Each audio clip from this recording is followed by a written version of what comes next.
Iran के खिलाफ अगर अमेरिका इजराइल के साथ नहीं आता तो इजराइल का कोना कोना ईरानी मिसाइलों की आग में जल रहा होता।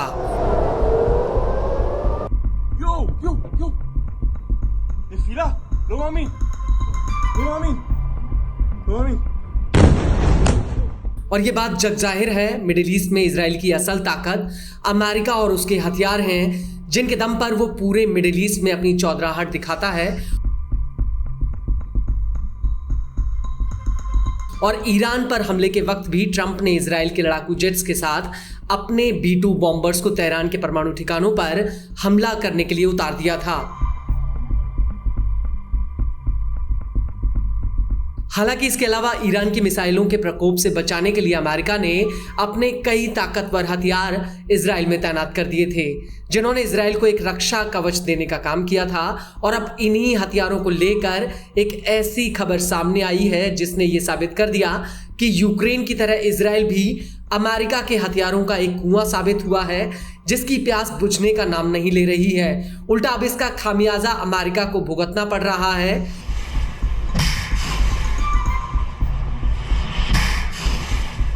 दरअसल ईरानी मिसाइलों के लिए अमेरिका ने जो इजराइल में terminal high altitude area defence यानी थर्ड इंटरसेप्टर तैनात किए थे,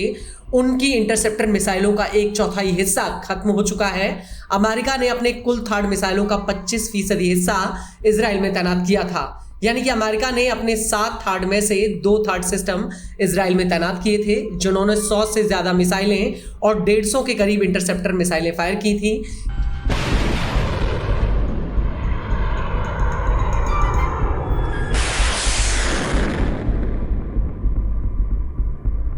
ये मिसाइलें ईरान की बैलिस्टिक मिसाइलों के खिलाफ फायर की गई थी। अमेरिकी न्यूज एजेंसी CNN के मुताबिक अमेरिका के थर्ड एयर डिफेंस सिस्टम ने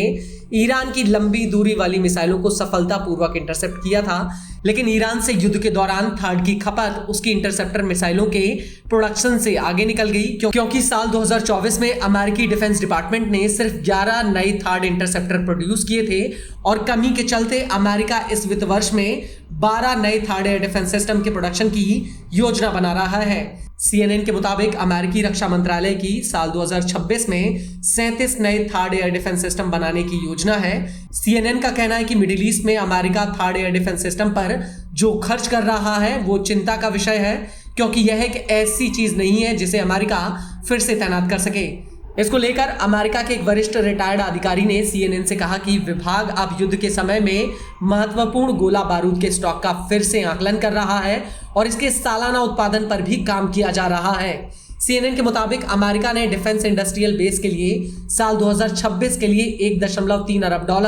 का बजट आवंटित किया है, जिससे सप्लाई चेन में सुधार लाया जा सके, और $2.5 अरब का फंड मिसाइलों और गोला बारूद के प्रोडक्शन के लिए तय किया गया है। लेकिन जिस तरह से अमेरिका को इजराइल में थर्ड एयर डिफेंस सिस्टम की चपत लगी है, उसको लेकर सरकार ने अभी तक कोई ठोस जवाब नहीं दिया है, बल्कि प्रेस सेक्रेटरी किंग्सले विल्सन ने यह जरूर कहा कि अमेरिकी सेना अभी तक सबसे मजबूत है।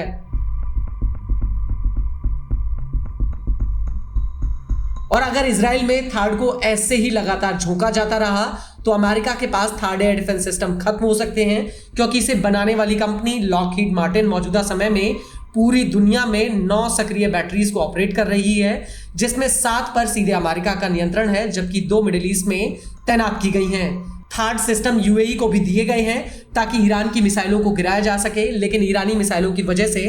थर्ड की ताकत पर काफी बोझ पड़ा है, क्योंकि ईरान ने इजराइल के खिलाफ युद्ध में 500 से ज्यादा बैलिस्टिक मिसाइल फायर की थी। दावा है कि उसकी 86% मिसाइलें इंटरसेप्ट कर ली गई थी, जबकि 36 मिसाइलें इजराइल की आबादी वाले इलाके में जाकर गिरी थी, जिससे भारी तबाही देखने को मिली थी।